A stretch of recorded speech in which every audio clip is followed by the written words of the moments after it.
Hello friends, welcome to engineering tutorial. So we'll continue our discussion related to material science and engineering.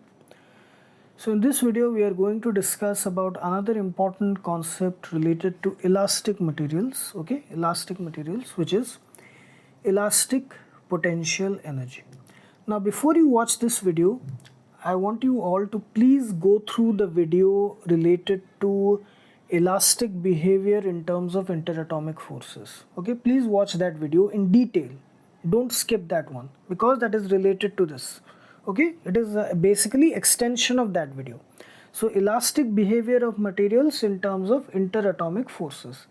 So there I have discussed how interatomic forces and the resulting I touched upon potential energy, but in a very short quick manner. So please watch that video and then come to this video. Even if you have watched that video, please watch that video again so that you understand this in a better way. So here I will not go into detail about all that. So basically what it is that we know about the elastic behavior of materials, which is basically the materials who regain their original shape and size after being temporarily deformed by an external force. Why it happens? Because of the atoms present in the material. Suppose we visualize it as atoms present at different points in a three-dimensional model. So all the atoms, they are basically present at a certain minimum position, minimum separation, which is the minimum potential energy position where the interatomic force is zero. This is called as the equilibrium position. When, because of the application of an external force, this position is disturbed, the interatomic separation, it either becomes greater than the equilibrium separation or lesser than the equilibrium separation. When it becomes greater than the equilibrium separation, the resultant interatomic force, it acts in the opposite direction to the external force. Okay, here the external force is trying to bring the take the atoms away from each other. So the interatomic force is attractive in nature. It tries to restore back the atoms to their original equilibrium position. The objective of the interatomic force is to bring back the material to its original dimension, that is equilibrium separation distance between atoms. Similarly, when the external deforming force acts in the opposite direction, that is it reduces the interatomic separation, bringing the two atoms closer to each other, the interatomic force now is repulsive in nature. It always acts in the opposite direction to the external force. Here again it tries to push the atoms away to their original equilibrium separation.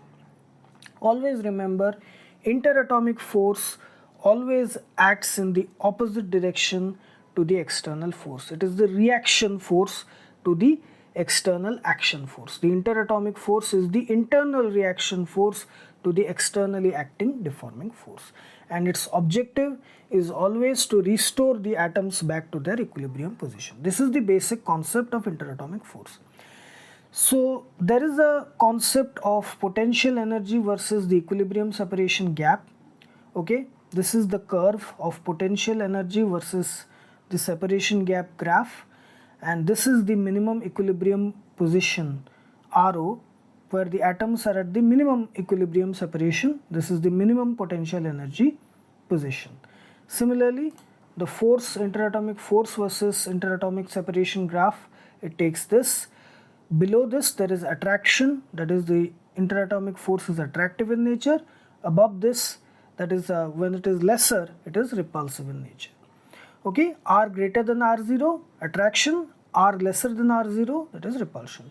I have discussed it in detail. Please go through that video. So here the important thing is how we can measure elastic potential energy. So we will conduct a very simple demonstration. Let us say we take a metal wire or any elastic wire, not metal, an elastic wire, because we are studying elasticity. So we take an elastic wire of original length L and we subject it to an external force F to stretch it. Let's say it got stretched by an amount delta L. That is, a deformation of delta L is produced in it. Okay. So here, as per the property of interatomic force, the internal reaction force will be equal in magnitude but opposite in direction to the external deforming force.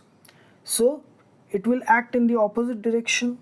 Because of the property of elasticity, it will try to restore back the wire to its original dimension, that is L. Okay, this. So how we can measure the elastic potential energy? Now initially, when there was no external force, there was no interatomic force, there was no internal interatomic force, because all the atoms, they were present at the equilibrium separation. When there was no external deforming force, the internal reaction force was 0. When external force F acted, the reaction force equal in magnitude but opposite in direction F also acted internally. The internal reaction force was F. So the total average force here is 0 plus F by 2. The average internal reaction force in the wire is 0 plus F by 2, which is basically F by 2. Okay, this is equal to F by 2. Now work done on the wire, it is the average force multiplied with the increasing length delta L, because when elastic internal reaction force acted, it tried to bring the material back to the same position, that is by the same delta L margin it got reduced also.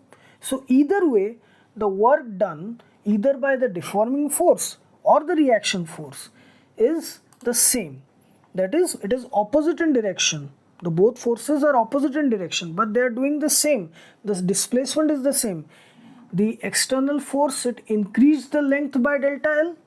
Okay, the external force, it increased the length by delta L. The reaction restoring force, internal reaction force, it reduced the length by delta L. Okay, it reduced the length by delta L, bringing it back to their original position. So the same displacement is there, the same change in length is there, either increasing or decreasing.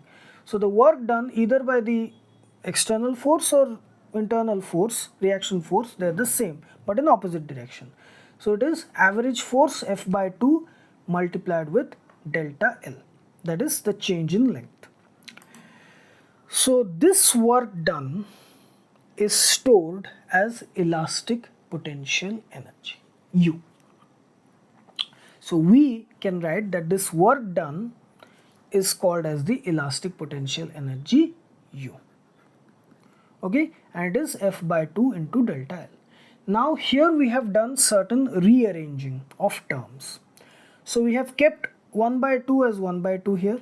Okay, here we, in the denominator, we have introduced A, where A is the cross-sectional area of the material. Okay, the cross-sectional area of the material of the wire. Okay, that is A, the cross-sectional area of the wire. So here we have introduced A in the denominator, so 1 by 2 F by A. Since we have introduced A in the denominator, we have multiplied A in the numerator also, so we have multiplied A here. Okay. Then in delta L part, we have introduced another L, that is the length of the wire, the initial length of the wire, L in the denominator, and we have multiplied L here. So we have got 1 by 2 F by A into delta L by L into AL. Now here, F by A is nothing but the stress, the formula of stress. Whether it is the applied external force or the reaction force, it is the same. Always remember, stress is the internal reaction force. Since the internal reaction force is equal in magnitude and opposite in direction, so it is the same value F. So F by A is the stress, sigma. So we wrote F by A as sigma, stress. Then delta L by L. Delta L by L is nothing but strength. Now the strain in length, in terms of length. Strain in terms of length. The formula of strain is change in dimension by the original dimension. So it can be either in terms of length, breadth, height. It can be in terms of volume. It can be in terms of bending angle. So tensile or compressional strain, that is length. Volumetric or bulk strain, that is volume. Shear strain is bending angle. So here we are talking about tensile strain. So here it is delta L by L. So that is strain in terms of length. So epsilon, that is strain, this.